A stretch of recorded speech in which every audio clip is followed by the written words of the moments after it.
Nggak tentu. Jadi jangan kau terpukau dengan sukses orang dulu. Ambil waktu untuk pelajari suksesnya karena apa.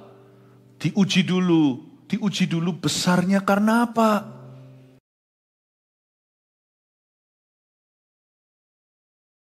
Selalu live streaming ke semua cabang di setiap gereja lokal. Shalom by the way.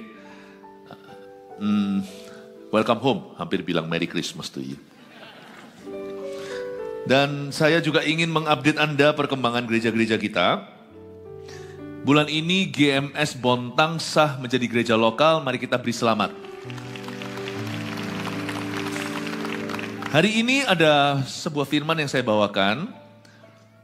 Saya berdoa agar Tuhan mendewasakan, bahkan memurnikan dan juga mengoreksi cara thinking, cara berpikir kita yang salah. Ada kesalahan-kesalahan tipis yang seringkali tidak terdeteksi. Tapi kalau kita tidak sungguh-sungguh membetulkan, nanti jangan-jangan itu merugikan kita, membuat pertumbuhan kita tidak bisa maksimal sebagai anak-anak Tuhan. 5 kali ibadah tentang perkataan dan kepercayaan yang salah, sudah jalan 3, sisa 1 nanti malam. Yang pertama itu jangan terlalu fanatik, rasa takut kita seringkali muncul tanpa sebab. Kita takut aja sungguh-sungguh. Apalagi kalau ada teman-teman udah bilang, lu gak usah terlalu fanatik lah. Tahu lebih banyak nanti tambah sakit. Itu gimana caranya kita berpikir yang benar. Saya ajarkan kebaktian. Kedua ini fatal karena orang Kristen yang berkata semua agama sama itu masih ada.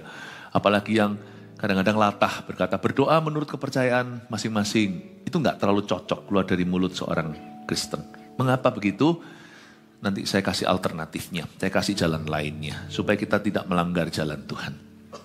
Kebaktian ibadah 3 tadi itu sangat istimewa karena saya nggak pernah ngadakan altar call seperti itu di sini, yaitu saya undang orang-orang yang baru 1 tahun gabung dengan gereja kita, bukan maju didoakan, saya hanya mau salaman, welcome home, kasih proper welcome gitu, masuk ke gereja kita.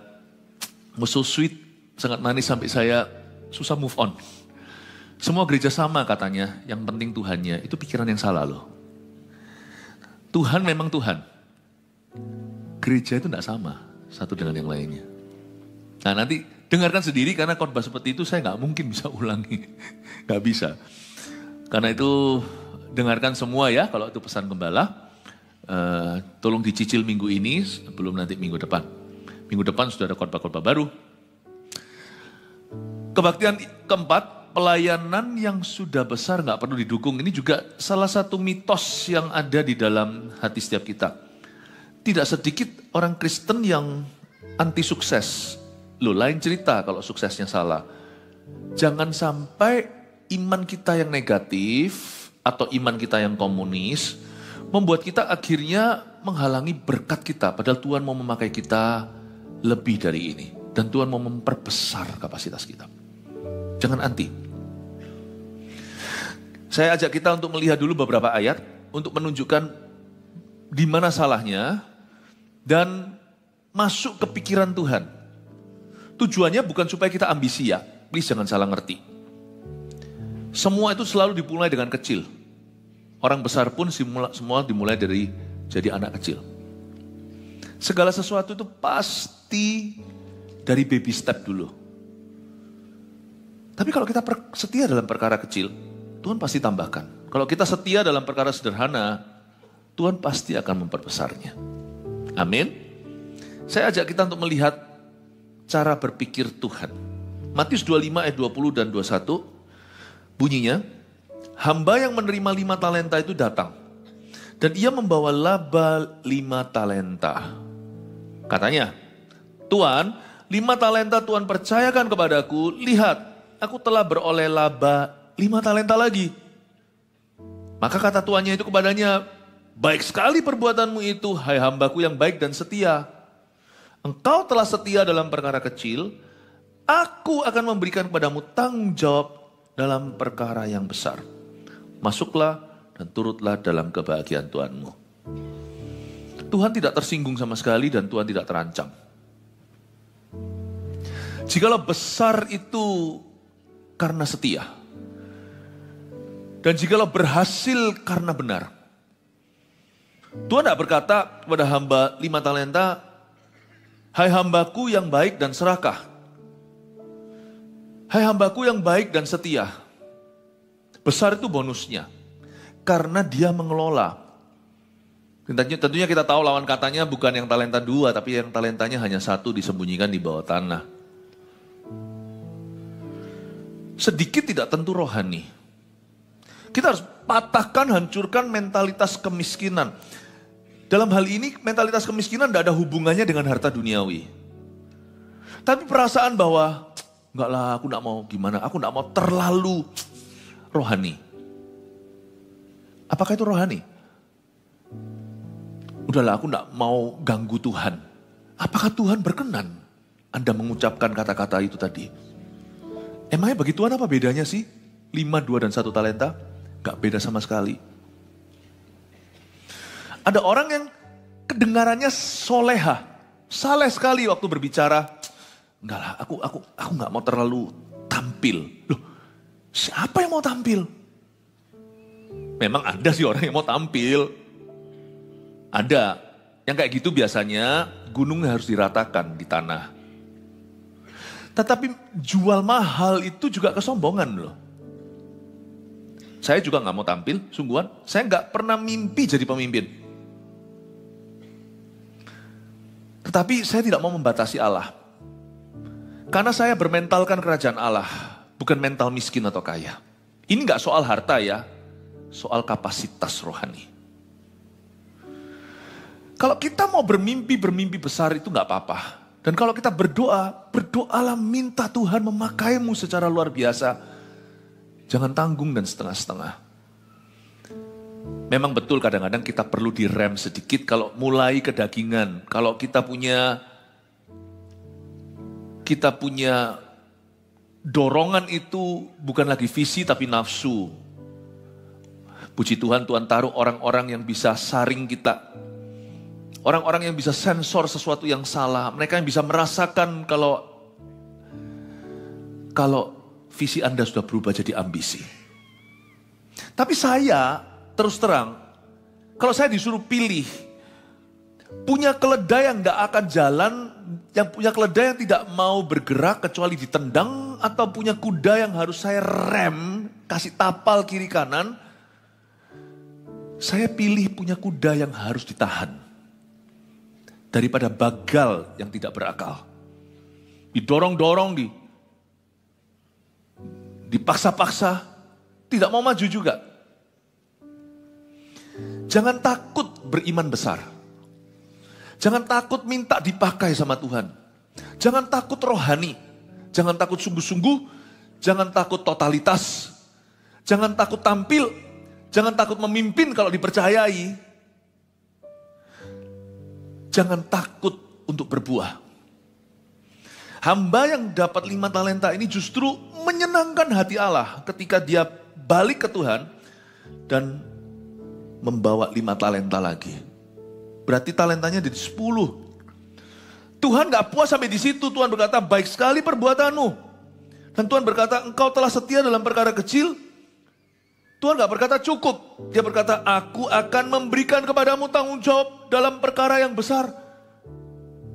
Yang punya talenta 2 dan 1 bisa iri dan berkata, loh, dia kan sudah besar. 5 talenta jadi 10. Berhenti didukung dong Tuhan. Mungkin 5 talenta tersebut sudah luar biasa, 2 dan 1 bisa kolaborasi. Paling tidak gua sama lu 2 tambah 1 masih 3. Gak jauh-jauh dari 5 talenta. Oh masih jauh sih, dia sekarang jadi 10. Tuhan gak suka mentalitas kayak gitu. Kerajaan Allah bukan demokrasi. Tuhan gak suka. Untungnya si 2 gak ikut-ikutan. Kalau Anda baca gak ada cerita. Yang ada cerita cuman hanya yang hamba 1 talenta dan 5. Tapi andai kata mereka bersekongkol. Talenta 2 dan 1 mencoba lawan yang 5. Mereka pasti kalah. Kenapa? Karena 5 itu jadi besar bukan karena hasil usahanya. Dia hanya setia. Tapi karena ia diberkati dan dikenan Allah. Itu karena urapan. Kalau 2 plus 1 itu lawan. Mereka bukan melawan kawan, mereka melawan Tuhan. Untungnya si dua gak ikut-ikutan. Si dua kembali membawa hasil. Tapi si satu sembunyikan di bawah tanah. Tuhan gak berkata, cukuplah, kau sudah punya 10. Tapi Tuhan berkata, no, it's not enough.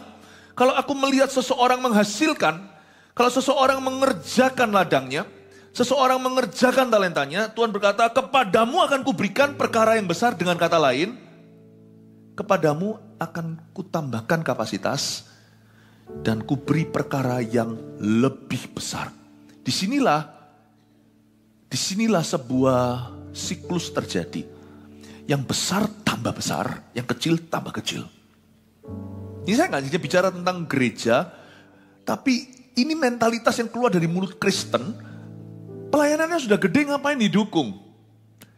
Itu saya tidak khawatir untuk gereja, karena kalau gereja dikenan Tuhan besar atau kecil, mereka akan bertumbuh dalam penyertaan Tuhan. Tapi saya khawatir orang yang ngomong itu. Orang itu prinsip hidupnya salah. Itu orang prinsipnya salah. Jangan-jangan itu juga menjadi penghalang kenapa Allah tidak bisa memakai dia. Padahal dia keluar-keluar minta diberkati, minta pertolongan, tapi orang itu tanggung. Malang tanggung ceritanya. Orang itu menentang berkat Allah. Jangan alergi dengan kata berkat. Siapa bilang berkat itu selalu bicara soal materi? Berkat itu increase because you're faithful. Waktu saya berkata God bless you kepada seseorang, tahukah Anda arti kata bless di situ dalam bahasa asli di Alkitab itu artinya God, make God increase you. Nggak boleh GR dulu. Apa hubungannya dengan materi? Nggak tentu kalau blessing itu selalu cering-cering. You know the cheapest blessing, berkat yang paling murahan yang Allah bisa berikan dalam hidup kita itu duit, harta, uang, barang. That's the cheapest. Mau tahu kenapa itu murah? Karena itu datang pergi. Itu bisa lenyap. Datang semalam, lenyap semalam. Orang kaya raya bisa dimiskinkan dalam satu hari loh. Zaman ini sekarang. Tapi berkat Tuhan paling besar itu adalah partnership with God. Kemitraan dengan Tuhan. Di mana God's favor increases on you. Waktu saya berkata God bless you. Nanti habis ini kalau kita setiap kali WA-an. Atau kalau kita kirim chat atau apa. Kalau kita berkata GBU. Itu bukan denominasi gereja loh ya. GBU itu artinya God bless you. Itu adalah doa kita untuk menutup satu pembicaraan. Oke, bye. God bless you. Sadari kalau Anda berkata God bless you itu artinya apa? Setiap kali Anda sebut bless itu artinya increase. Kiranya Engkau memberkati aku berlimpah-limpah dan memperluas daerahku, dan kiranya tangan-Mu menyertai aku dan melindungi aku daripada malapetaka, sehingga kesakitan tidak menimpa aku. Saya tuh kagum sama Yabes. Banyak orang berkata kok dia doa gitu ya. Apalagi orang-orang yang merasa dirinya anti kemakmuran. Loh, saya juga anti kemakmuran kalau kemakmuran itu adalah tujuan hidup kita. Yabes ini tidak pernah ngeluh loh. Ini orang sakit seumur hidup loh hidupnya. Ditolak sama mama sampai dikasih nama apes. Yabes itu artinya apes. Dia gak pernah ngeluh. Coba lihat doanya. Gak ada dia berkata, hukum mamaku yang kasih aku nama itu. Hukum papaku yang menolak aku. Gak ada. Dia berkata, kiranya Engkau memberkati aku berlimpah-limpah. Increase me, O Lord. I'm ready to work with you. Aku siap untuk bekerja sama denganmu dan bekerja untukmu. Kiranya tangan-Mu menyertai aku dan melindungi aku daripada malapetaka. Kata malapetaka di situ bukan bencana. Hidupnya dia itu loh sudah penuh malapetaka. Kiranya tangan-Mu melindungi aku dari kekalahan yang kusengaja. Dan kiranya kesakitan tidak menimpa aku. Dia berkata, aku tidak mau merasa malang. Aku tidak mau mengasihani diriku sendiri. Ini orang yang disakiti loh. Kalau kita doanya mungkin bukan kiranya-kiranya. Mungkin doa kita begini bunyinya. Kenapa kau tidak berkati aku berlimpah-limpah. Makanya kita bukan Yabes, kita benar-benar Apes. Apalagi memperluas daerahku. Tokoku kecil aja udah ngos-ngosan, kuliah aja gak bisa. Dan kenapa tanganmu menyakiti aku dan tidak lindungi aku. Makanya hidupku payah, sehingga kesakitan selalu nempel di hidupku. Lah lumayan ya, bisa gantiin. Tolong jangan dituntut saya mengubah lagunya, saya ganti lagunya. Nggak ada tuh, coba denger. Yabes itu doanya gimana? Dia berkata, aku mau tampil. Ini orang yang bukan kepingin tampil. Karena dia sudah terlalu banyak dipermalukan. Dia itu malu. Tapi dia bangkit dari keterpurukan. Aku gak bisa gini terus loh. Aku menolak jadi orang pesakitan. Sehingga kesakitan jangan nimpa aku. Aku gak mau malang, aku gak mau jadi korban terus. Iya suamiku, iya istriku. Iya bosku, karena itu dia. Karena dia, aku hari ini begini. Karena gak ada orang kasih aku kesempatan. Itu mentalitas kemiskinan. Jangan kau kira kemakmuran itu lebih bahaya daripada kemiskinan. Kalau itu dalam mentalitas dua-dua salah. Kita harus bermentalitas kerajaan. Kalau saya baca ayat ini, Tuhan gak cukup memberkati si 5 talenta yang jadi 10 talenta dan berkata, aku kan kasih kamu tanggung jawab dalam perkara yang besar. Yang udah besar, tambah besar. Yang kecil, tambah mungil. Bukan mungil lucu, tambah ngilang. Sekarang kalau kita lihat si hamba 1 talenta, what happened to him? Apa yang terjadi dengannya? Matius 25 ayat 26 sampai 29. Maka jawab tuannya itu, hai kamu hamba yang jahat dan malas. Ini hamba 1 talenta. Jahat dan malas.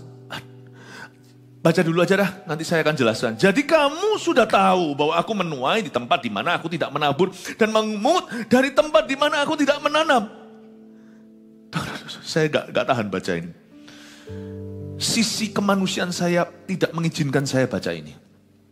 Tuhan tuh gimana sih? Ini orang cuma 1 talenta. Kok gak dikasihani? Dielus-elus, kasihan, dikasih bala bantuan. Masa 5 talenta gak jual semua hartanya? Kasih ini. Manusia kan gitu. Maka jawabnya, hai kamu hamba yang jahat dan malas. Loh, Tuhan bukan pro orang kaya, anti orang miskin atau sebaliknya. Tuhan juga tidak pro orang kaya.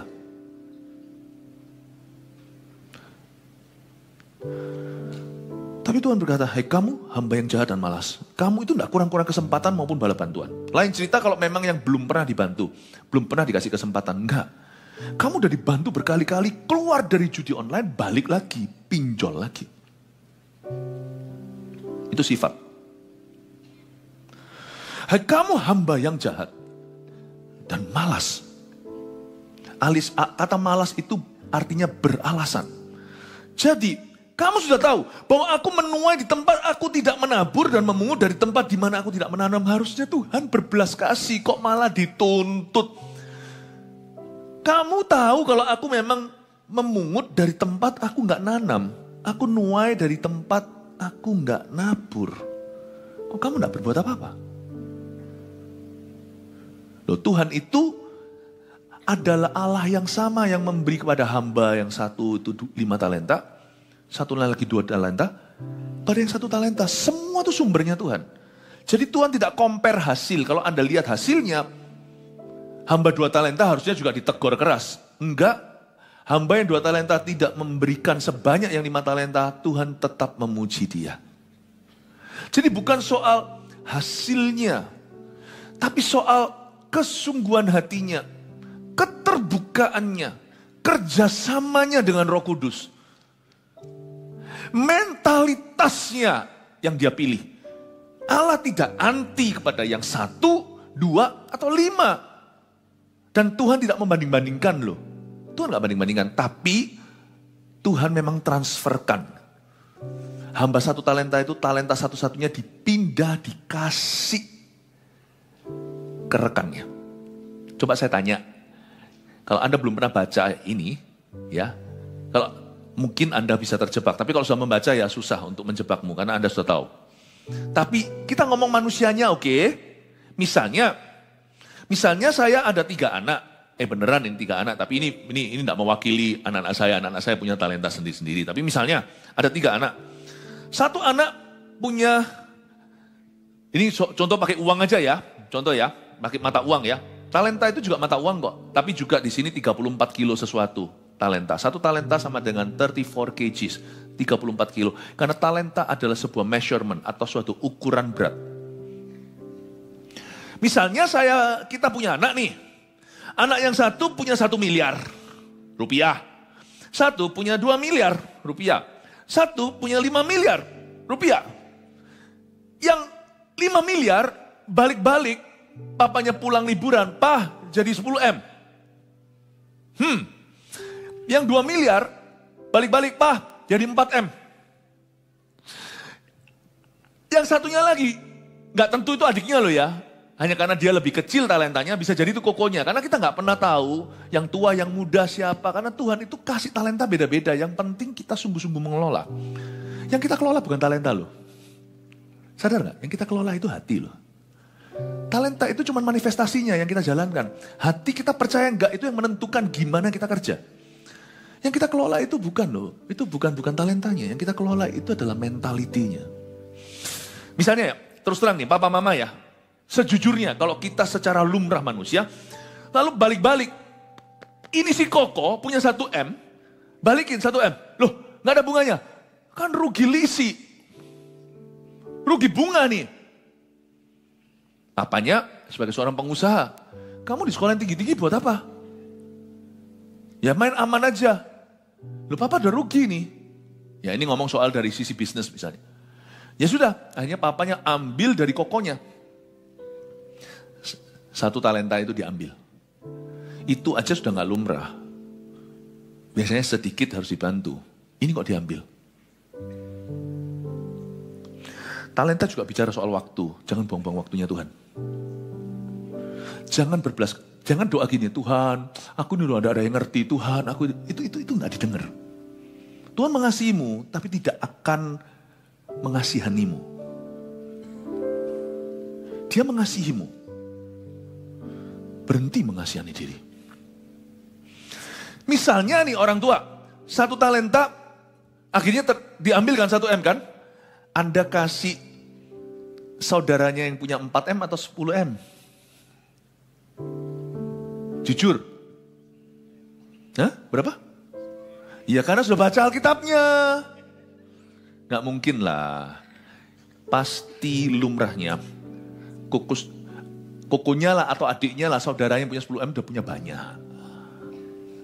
Kasih yang 4, mungkin dia masih perlu ekstra modal kerja. Betul ya? No, baca. Tuhan kasih yang punya 10 M.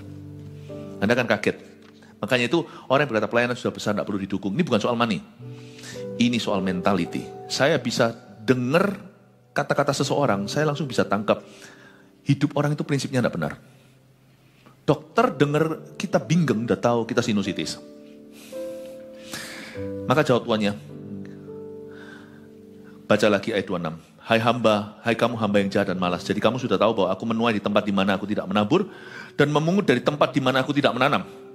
Karena itu, sudahlah seharusnya uangku itu kau berikan pada orang yang menjalankan uang.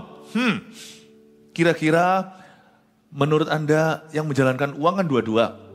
Yang 4 M tadi jadi dan yang jadi 10 M. Kira-kira dikasih kemana ya? Supaya sekembaliku aku menerimanya serta dengan bunganya. Sebab itu ambillah talenta itu daripadanya. Dan berikanlah kepada orang yang mempunyai slow motion. Mempunyai itu malaikat stafnya Tuhan itu. Ini yang punya 4 M, yang punya 10 M. Sudah siap ngasih ke sini. Karena pikiran mereka, pikiran manusia. Pasti Tuhan akan kasih yang lebih sedikit. Sedikit supaya rata. Seperti pikiran faham sosialis kan. Kasih ke yang dikit ini. Waktu Salomo kasihkan gitu Tuhan kata kepada. Coba dibaca kepada mana? Orang yang mempunyai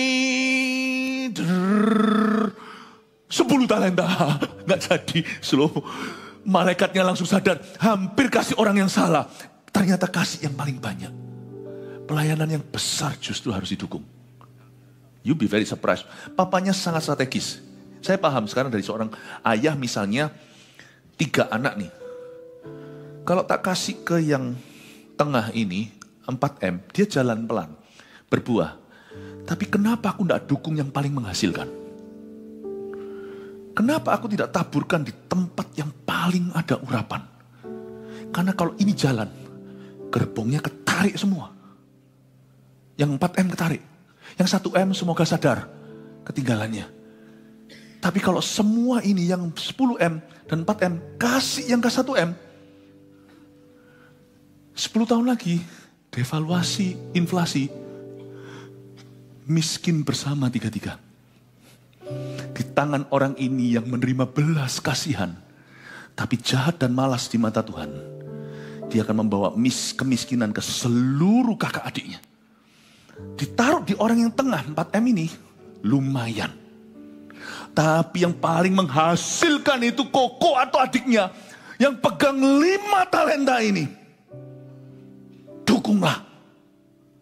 Tarik semua gerbongnya. Nanti suatu hari si hamba 1 talenta itu butuh modal. Kecil buat dia. Nangkap mentalitas kerajaan Allah. Saya jadi mengerti, ternyata Tuhan itu berpikir tidak sama dengan manusia. Tuhan itu pikirannya strategis. Tuhan memikirkan kebaikan semua. Kepemimpinan tidak jatuh kepada orang yang paling dikasihani. Kepemimpinan selalu jatuh pada orang yang paling menginginkannya. Aku menginginkan 1 talenta ini jadi sesuatu, itu jatuh ke situ. Bukan kepada orang yang kasihan bagi-bagi rata. Tetapi kepada orang yang sungguh-sungguh menjalankan perintahnya. Pada orang-orang yang sungguh-sungguh mengelola semua yang ada. Saya dorong Anda untuk memiliki mentalitas ini. Saya merasa seperti harus mengubah paradigma. Saya tidak perlu urusi satu persatu keputusan hidupmu. Tapi kalau paradigmamu berubah, keputusanmu pun tak akan salah. Saya harap Anda mengerti hal ini. Saya kasih 5 poin dulu. Nanti baru saya tambahkan renungan kitab Mazmur. Supaya kita lihat, kita bisa mengerti cara. Supaya kita bisa belajar bagaimana kita bisa bertumbuh. Dan bagaimana Tuhan bisa menambahkan sesuatu. Nanti waktu kita ngomong tentang kitab Mazmur, atau renungan itu, semoga Anda bisa lihat step-stepnya gimana dari kecil. Kita bisa menjadi besar. Kecil besar itu konteks setiap orang beda. Orang punya toko, ya itu konteksnya. Dalam pelayanan, ya itu konteks kita. Pelayanan pun beda, pendeta, CGL. Tapi besar itu bukan bicara tentang size-nya. Besar itu bicara tentang pemakaian Tuhan. Pemakaian Tuhan. Karena itu saya percaya, kalau kita memahami ini, misalnya memenangkan jiwa. Tidak heran kan, orang yang memenangkan jiwa terus. Orang tidak berbuat apa-apa. Ya Tuhan gak berbuat sesuatu di hidupnya. Aneh loh prinsip ini. Anda lihat gak, ada orang yang sungguh-sungguh hidupnya itu maksimal setiap waktu. Ada orang yang nganggur, pikiran melulu. Kenapa ya Tuhan itu kok gak mau bagi rata? Itu sibuk setengah mati itu kalau bisa dibagi gitu loh, sedikit gitu loh. Load atau bebannya, kasih ke sini. Gak bisa gitu ya kerajaan Allah. Ada orang yang sibuk sekali, bukan sibuknya itu hanya busy tapi berbuah dipakai Allah. Ada orang yang nganggur total. Dan tidak bisa dibagi rata. Kuncinya di sini, kalau rodamu tidak kau putar, dia tidak akan putar dengan sendirinya. Anda akan nganggur sampai mati. Tuhan akan memakaimu sampai akhir hayatmu. Tapi kalau Anda berkata, aku mau 1 kayak 5, 2, jangan ngiri lah. Kita punya 1 talenta itu juga punya kesempatan yang sama. Kalau dia gak ngiri ya, aku kok cuma 1, dia 5. Kalau dia gak iri, gak cemburu, dia lakukan bagiannya, pasti jadi. Buktinya, yang gak jauh dari itu unda-undi, 11-12 kan, berarti kan 1-2 kan. Yang punya 2 talenta, itu saudaranya, rekannya, nggak ditegur Tuhan. Cuman saya nggak punya waktu untuk jelaskan ayat-ayatnya. 2 talenta juga berbuah loh. Tuhan tuh nggak pernah tegur kita berdasarkan size atau ukuran. Nggak pernah. Persembahan pun Tuhan tidak nilai dari jumlah, tapi dari keseriusan hati kita. Kalau saya mampu segini, saya nggak serius ya kelihatan. Kalau saya hanya mampu segitu, saya serius juga kelihatan. Tuhan itu melihat hati kita. Dan Tuhan itu nggak bisa dibodohi, dia itu tahu. Ini bukan soal money. Ini soal keseriusan kita. Atas setiap kepercayaan yang Tuhan beri, talenta itu juga bicara tentang waktu, bicara tentang talenta dalam bahasa harafiah Indonesia artinya bakat kita. Talenta itu segala sesuatu. Tidak heran kalau orang tidak pernah merindukan dipakai Tuhan yang gak dipakai-pakai. Karena Tuhan tidak bagi-bagi rata. Itu loh, bantu tuh loh, kokomu, kakakmu itu loh, dia itu sibuk sekali. Kenapa ada orang itu terus dipakai Tuhan di mana-mana, ada orang yang kemana-mana, nggak terjadi apa-apa. Why? Kita nggak bisa compare memang, pemakaian Allah beda-beda. Tapi ada bedanya loh orang dipakai dan tidak dipakai Allah. Meskipun pemakaian Allah beda-beda, paham ya. Tapi ada bedanya orang yang dipakai dan tidak dipakai Allah itu ada bedanya. Oleh karena itu saya kasih 5 poin ini untuk sebelum kita masuk ke perenungan berikutnya. 1, kalau ada kalimat pelayanan yang sudah besar tidak perlu didukung, ini antidotnya. Ini adalah pikiran yang betul. Yang pertama, uji dulu besarnya karena apa? Uji dulu. Kalau ada satu orang punya banyak harta karena merampok sesama, ya jangan kau tiru. Kita langsung tahu besarnya karena apa? Besarnya karena korupsi. Itu bukan kebanggaan sih. Karena di zaman edan ini manusia biasanya demi tujuannya menghalalkan segala cara. Pelayanan juga sama, tidak boleh menghalalkan segala cara. Gereja atau menjalankan pelayanan-pelayanan di dalam gereja. Kita itu harus selalu punya discernment. Alkitab mengajari kita untuk ujilah segala roh. Test the spirits. Test all spirits. Ujilah dulu besarnya karena apa? Kata orang nih, saya nggak ngerti gitu-gituan. Orang fitness itu loh, mau cepat besar, doping. Wah doping. Bisa juga loh, katanya steroid melulu, wah itu agak curang. Saya dulu punya teman, waktu saya SMA, saya kan SMA dulu di Kanada, bukan di sekolah swasta, bukan di sekolah orang-orang Asia, orang Barat semua. Saya punya teman satu itu, fitness tiap hari, yang gak gede-gede gimana, tapi memang ototnya jadi dan pecah, tapi gak besar, boom, ayam horen. Teman saya satunya, ayam horen. Sama dia sama, tapi jadi boom. Ya yang satunya minum sesuatu, satunya enggak. Satunya hanya menjaga makan, supaya tidak berlemak, makan protein yang alami, yang satunya doping, satunya pakai obat, nggak tahu suntik atau apa saya nggak tahu, ya lain lah ya. Tapi Anda akan kaget loh, suruh ngangkat beban, bisa-bisa yang lebih kuat itu yang lebih kecil. Tunggu dulu besarnya karena apa? Kurus juga karena apa? Ada orang mau cepat kurus, wah gini, wah luar biasa cepat kurus luar biasa. Ada orang itu yang kembang kempis. Kalau kurusnya bukan karena bakar lemak, saya bukan orang yang ahli. Saya ngomong gini sebagai ilustrasi aja. Maafkan kalau kurang tepat dan saya bukan ahlinya. Ya. Dan kalau cuman karena istilahnya lah ya, istilah saya orang awam lah ya. Istilahnya kalau kurusnya itu hanya karena airnya, hanya karena air aja. Bukan karena bakar lemak, bukan karena tambah massa otot, bukan karena kardio, bukan karena kardio, latihan kardio dan sebagainya. Saya rasa ya, tunggu dulu kurusnya karena apa. Sebentar lagi bisa kurus, nanti bisa kebiar. Nggak tentu. Jadi jangan kau terpukau dengan sukses orang dulu. Ambil waktu untuk pelajari suksesnya karena apa.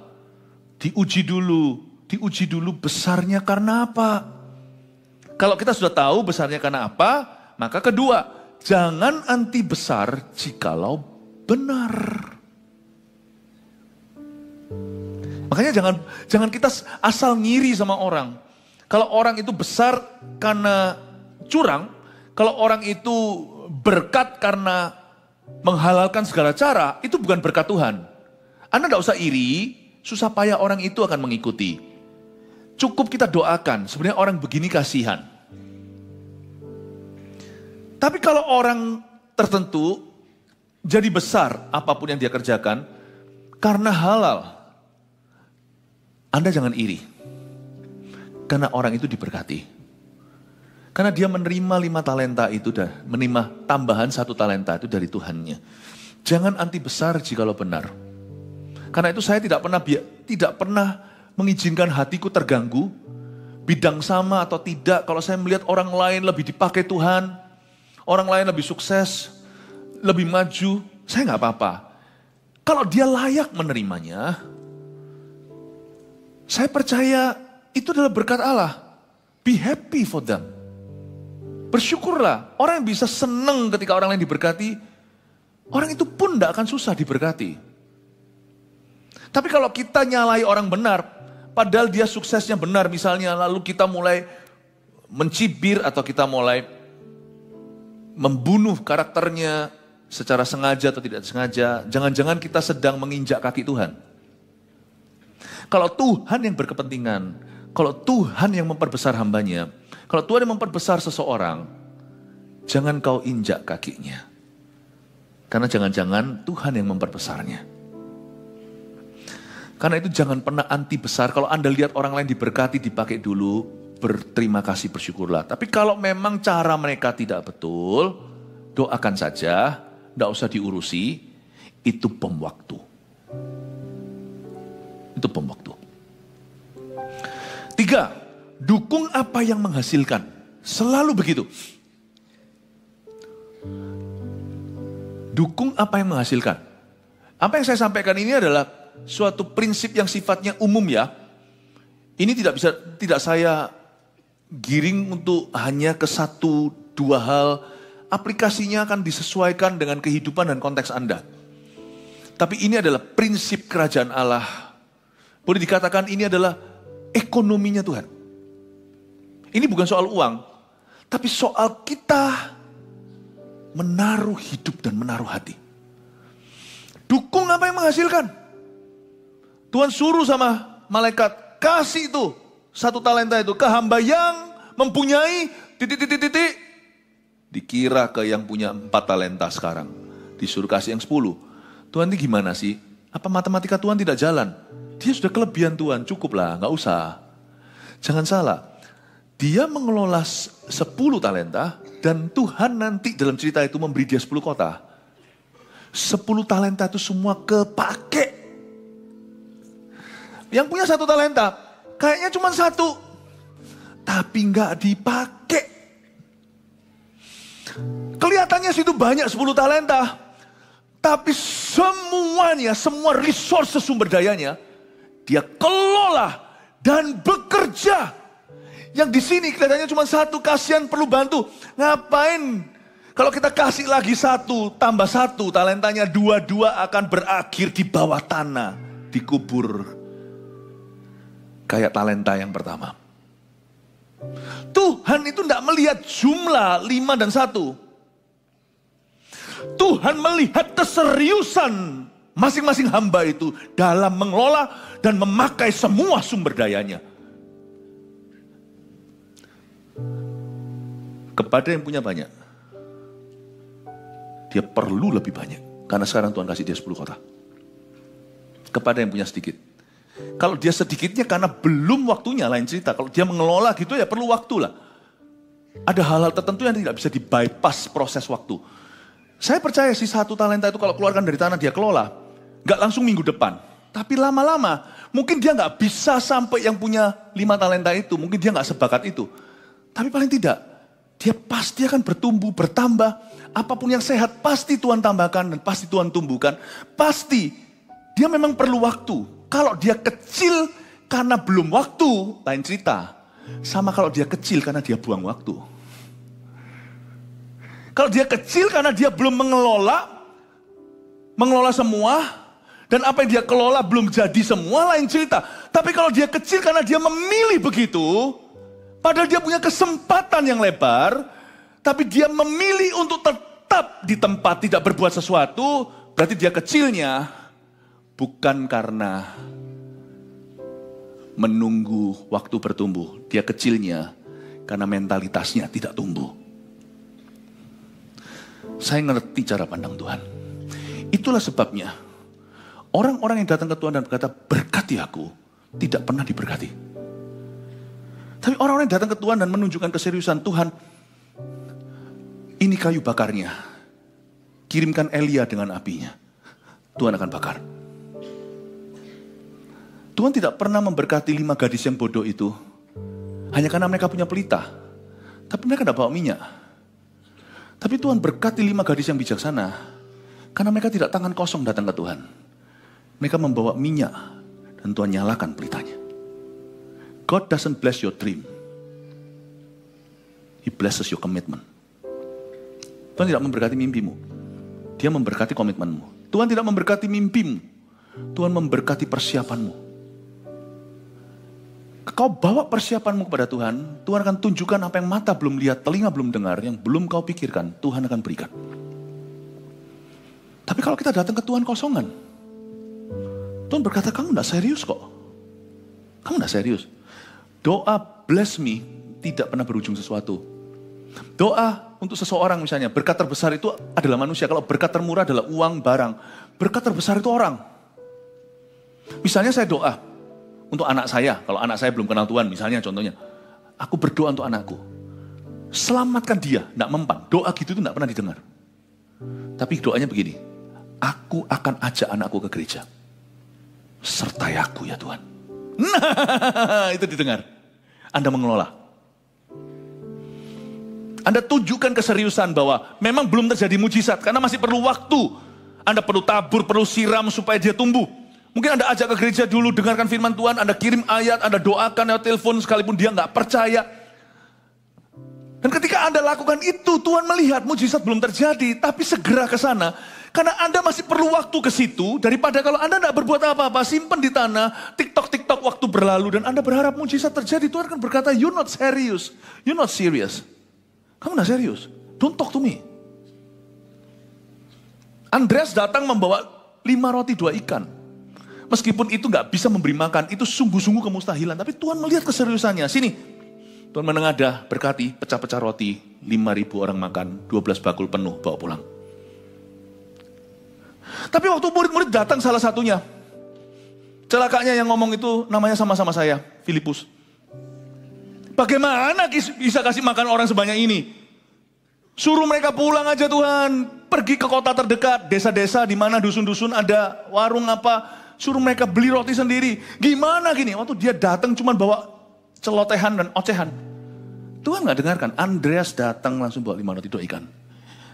Itu bodoh-bodohnya Andreas, aku gak tahu ini bisa apa. Tapi dia bawa anak kecil 1 roti boy ke situ. Ini 5 roti. Tuhan bilang, that's good. Now I'm gonna teach you my way. Aku ngajari kamu caraku. Kamu bingung kan? 5 roti ini bisa apa? Gak apa-apa. Tapi aku melihat keseriusanmu, bawa sini, diambil, dipecah-pecahkan, setelah disyukuri, boom, 5.000 orang makan. God doesn't bless your dream. Dia memberkati keseriusanmu. Amin Bapak Ibu Saudara. Semoga ini bisa menjadi sesuatu. Dukung apa yang menghasilkan. Lalu taburkan di mana ada urapan. Taburkan di mana ada urapan, munculkan. Ya. Terakhir, ini hasil akhirnya seperti 5.000 orang makan.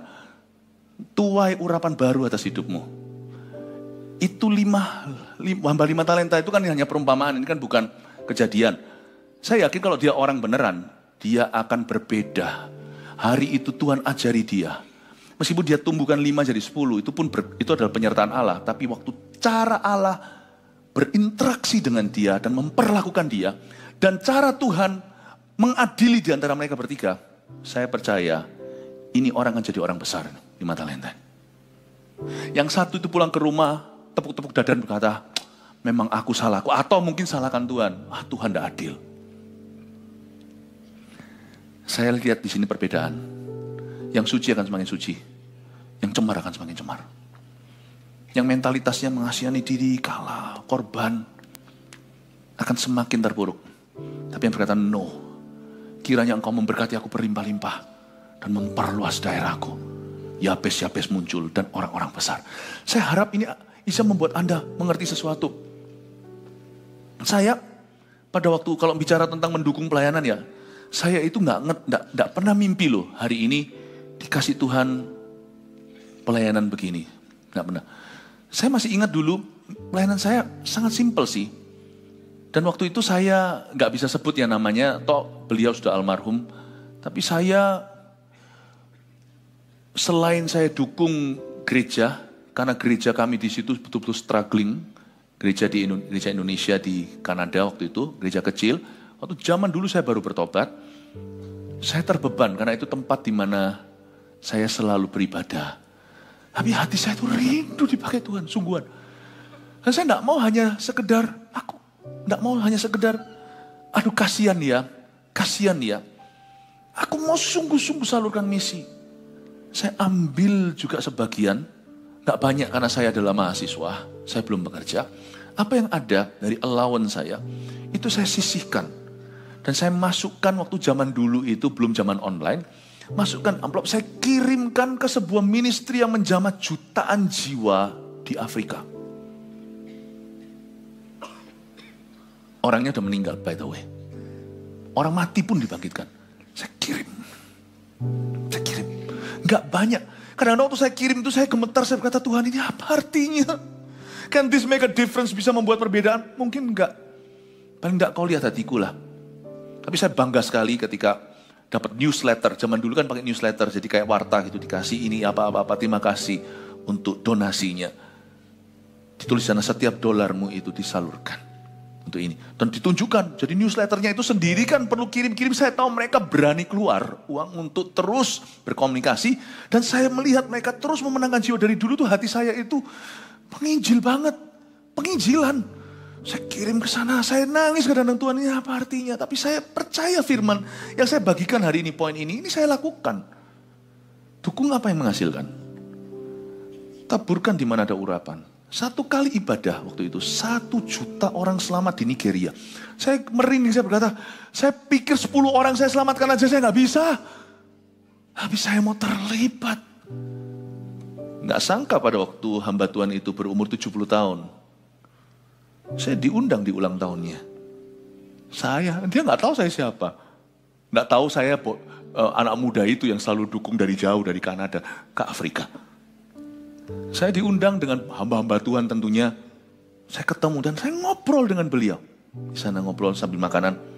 Please pray for me. 2009 itu. I'm going back to my country.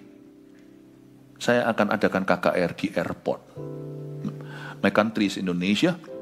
The city, my hometown is Surabaya. Doain saya. Amin.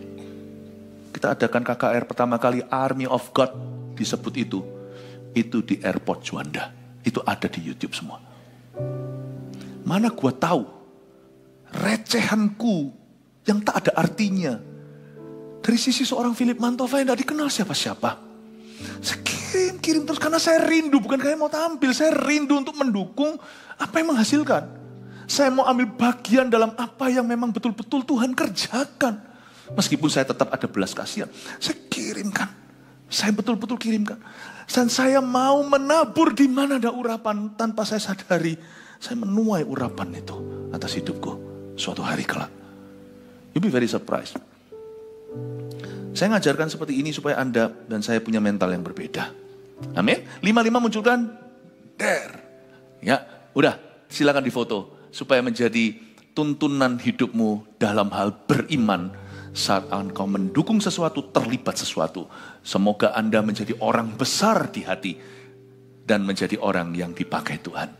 Kasih tepuk tangan untuk Tuhan. Waktu tinggal sedikit, tapi saya janji harus ditepati. Mazmur pasal 71, cepat saja.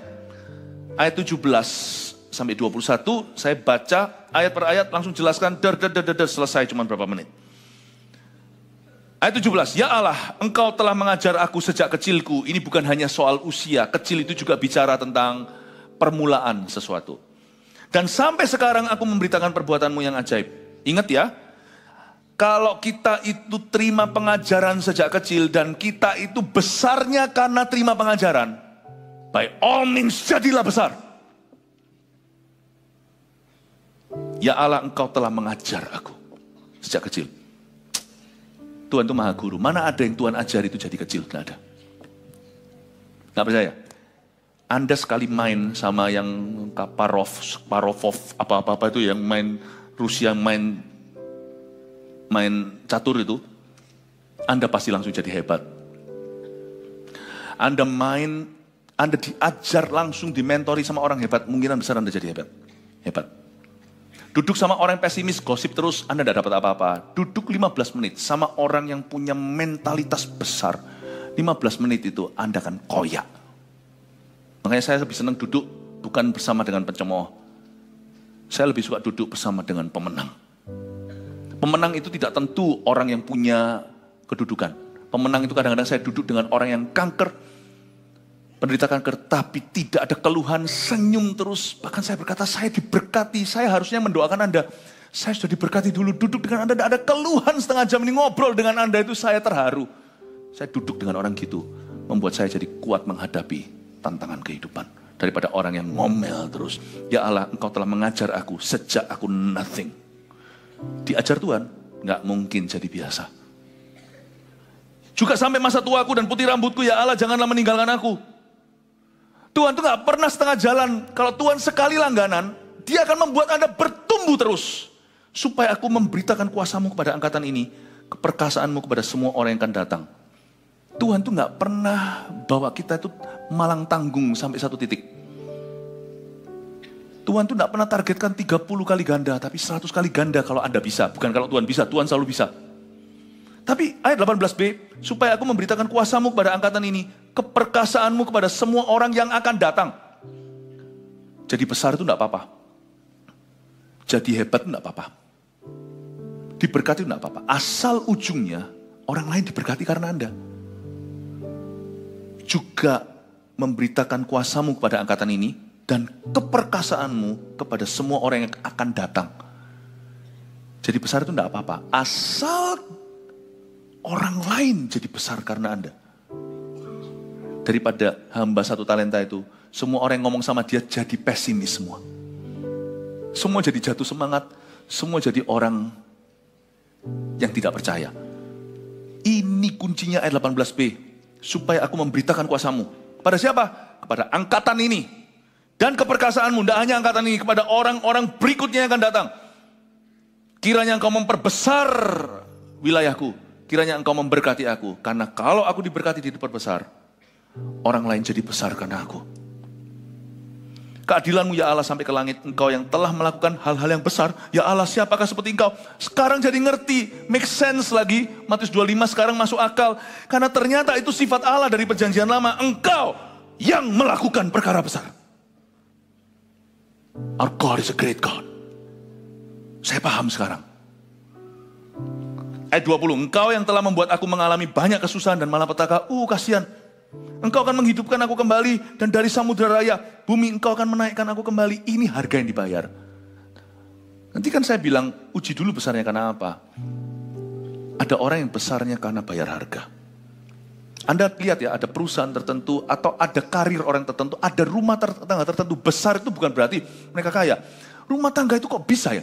Anda kaget, kok bisa anak-anaknya satu jadi dokter, insinyur, pendeta, kok bisa? Padahal anaknya banyak. Kita anak sedikit aja terponga-ponga, setengah jadi rusak. Ini anak ada 7, semua jadi. Nggak bisa iri. Coba Anda interview tuh maminya. Ya Dia masuk dalam bilik sengsara Getsemani Tuhan. Anda tidak bisa, kita tidak bisa iri sama berkat orang kalau orang itu diberkati karena dia bayar harga. Bukan bayar harga yang salah, bayar harga yang benar. Engkau yang telah membuat aku, engkau. Ini bukan nuduh Tuhan. Tapi dia berkata, sengsaraku engkau yang hitung air mataku, kau tabung dalam kirbatmu.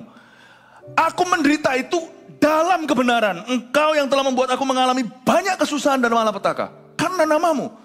Aku bayar harga. Orang lain malas-malasan, aku belajar. Orang lain keluarganya tidak ada diselamatkan. Aku doakan, puasakan, dan ajak terus sampai aku kalau perlu diludahi oleh keluargaku sendiri. Jangan heran, keluarganya satu-satu selamat.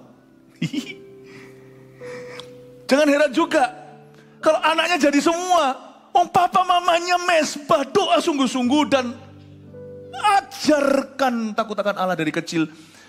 Daripada keluarga tertentu yang autopilot anak-anaknya.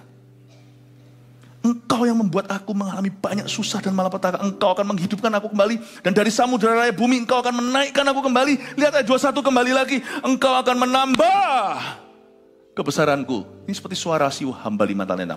You will increase my greatness. Kau akan menambah kebesaranku. Dan kau akan berpaling menghibur aku. Ask, minta, maka diberikan kepadamu. Ask and you shall receive. Minta, kau akan menerimanya. Mintalah kepadaku, maka aku akan memberikan kepadamu bangsa-bangsa sebagai milik pusaka. Tak ada yang mustahil. Minta keselamatan pasangan Anda. Tuhan ada di sini. Mintalah keselamatan anak-anak Anda, orang tua Anda. Tuhan mengasihimu. Segala kemandulan aku patahkan. Tidak ada kesakitan akan menimpa hamba berdoa. Berkati jemaatmu Tuhan, dalam nama Yesus. Amin.